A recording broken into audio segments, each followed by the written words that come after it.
샬롬, 현충일인 6월 6일 화요일 하나님 나라를 시작하는 말씀 묵상 시간입니다. 오늘 우신 공동체에게 주시는 하나님의 말씀은 로마서 6장 1절부터 14절까지의 말씀인데요. 청년누리의 정다운 자매가 말씀을 봉독해 주시겠습니다. 하나님 말씀에 귀 기울이시기 바랍니다. 그런즉 우리가 무슨 말을 하리요? 은혜를 더하게 하려고 죄에 거하겠느냐? 그럴 수 없느니라. 죄에 대하여 죽은 우리가 어찌 그 가운데서 살리요? 무릇 그리스도 예수와 합하여 세례를 받은 우리는 그의 죽으심과 합하여 세례를 받은 줄을 알지 못하느냐? 그러므로 우리가 그의 죽으심과 합하여 세례를 받음으로 그와 함께 장사되었나니 이는 아버지의 영광으로 말미암아 그리스도를 죽은 자 가운데서 살리심과 같이 우리로 또한 새 생명 가운데서 행하게 하려 함이라. 만일 우리가 그의 죽으심과 같은 모양으로 연합한 자가 되었으면 또한 그의 부활과 같은 모양으로 연합한 자도 되리라. 우리가 알거니와 우리의 옛 사람이 예수와 함께 십자가에 못 박힌 것은 죄의 몸이 죽어 다시는 우리가 죄에게 종노릇하지 아니하려 함이니 이는 죽은 자가 죄에서 벗어나 의롭다 하심을 얻었음이라. 만일 우리가 그리스도와 함께 죽었으면 또한 그와 함께 살 줄을 믿노니 이는 그리스도께서 죽은 자 가운데서 살아나셨음에 다시 죽지 아니하시고 사망이 다시 그를 주장하지 못할 줄을 알미로라. 그가 죽으심은 죄에 대하여 단번에 죽으심이요 그가 살아계심은 하나님께 대하여 살아계심이니 이와 같이 너희도 너희 자신을 죄에 대하여는 죽은 자요 그리스도 예수 안에서 하나님께 대하여는 살아있는 자로 여길지어다. 그러므로 너희는 죄가 너희 죽을 몸을 지배하지 못하게 하여 몸의 사욕에 순종하지 말고 또한 너희 지체를 불의의 무기로 죄에게 내주지 말고 오직 너희 자신을 죽은 자 가운데서 다시 살아난 자 같이 하나님께 드리며 너희 지체를 의의 무기로 하나님께 드리라. 죄가 너희를 주장하지 못하리니 이는 너희가 법 아래 있지 아니하고 은혜 아래 있음이라. 아멘. 저는 부모님의 신앙 고백을 통해 아기 때 세례를 받은 유아 세례자였습니다. 목사님이셨던 아버지께 직접 받은 줄 알았었는데 제가 태어날 때만 해도 목사 안수를 받기 전이셔서 다른 목사님께 받았다고 합니다. 그런데 초등학교 때 동네 개울가에서 아빠에게 침례를 받았던 기억이 있습니다. 초등학교 3, 4학년 때쯤이라 정확히 기억이 나지는 않지만 목사님이신 아버지께서 성도님들께 세례를 침례로 주시면서 세례의 의미를 더 명확하게 전달하고 싶으셨던 것이 아닐까 생각합니다. 우리가 생각하는 흔한 침례는 허리나 가슴 높이의 물에 서 있다가 머리까지 물에 잠겼다 나오는 것인데 제가 침례를 받았던 곳은 동네 작은 개울가여서 물이 깊지 않았었습니다. 그래서 사람이 누울 수 있을 정도로 흙을 파서 누운 채로 물에 잠겼다가 나왔었습니다.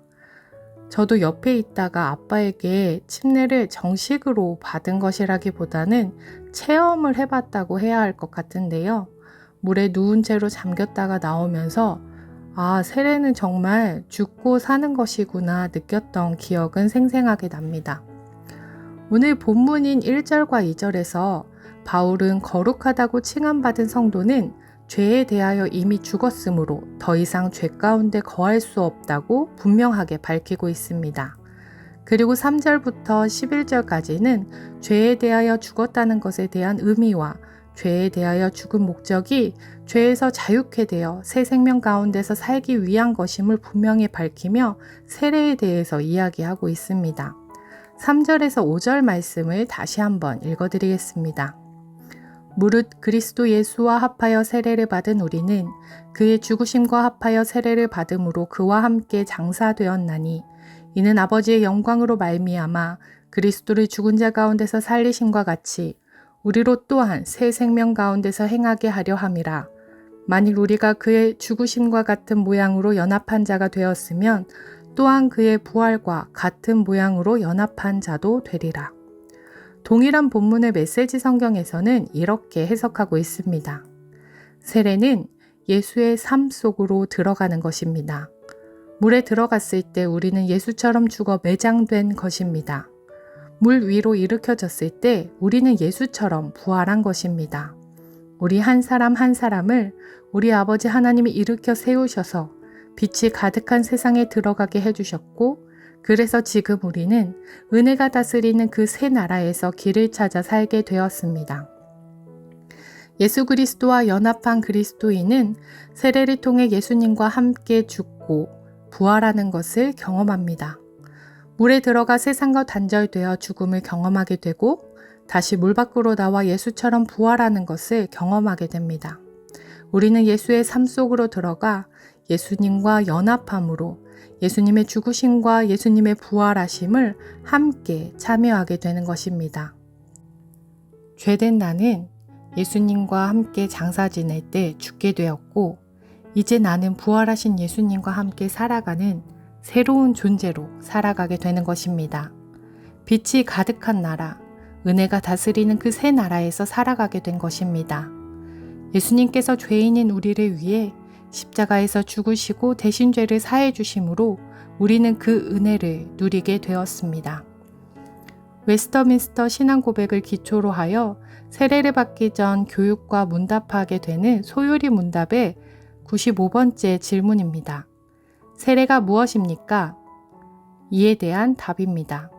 세례는 성례이며 이 예식에서 성부와 성자와 성령의 이름으로 물로 씻는 것은 우리가 그리스도께 접붙임되어 은혜의 언약의 모든 유익에 참여하고 주님의 소유가 되었음을 의미하고 확증하는 것입니다.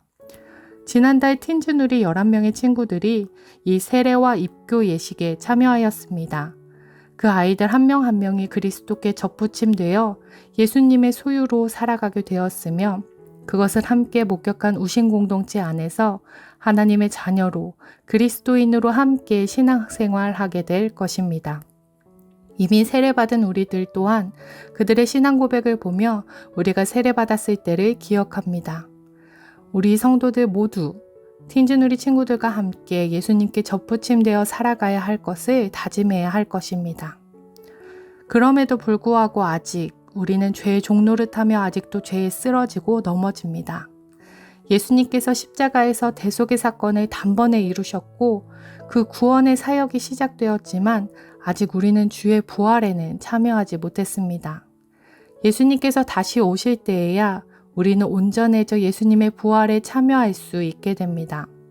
그 부활에 참여할 때까지 예수님께서는 우리와 함께 하시겠다, 우리를 견인해 가시겠다 약속해 주셨습니다.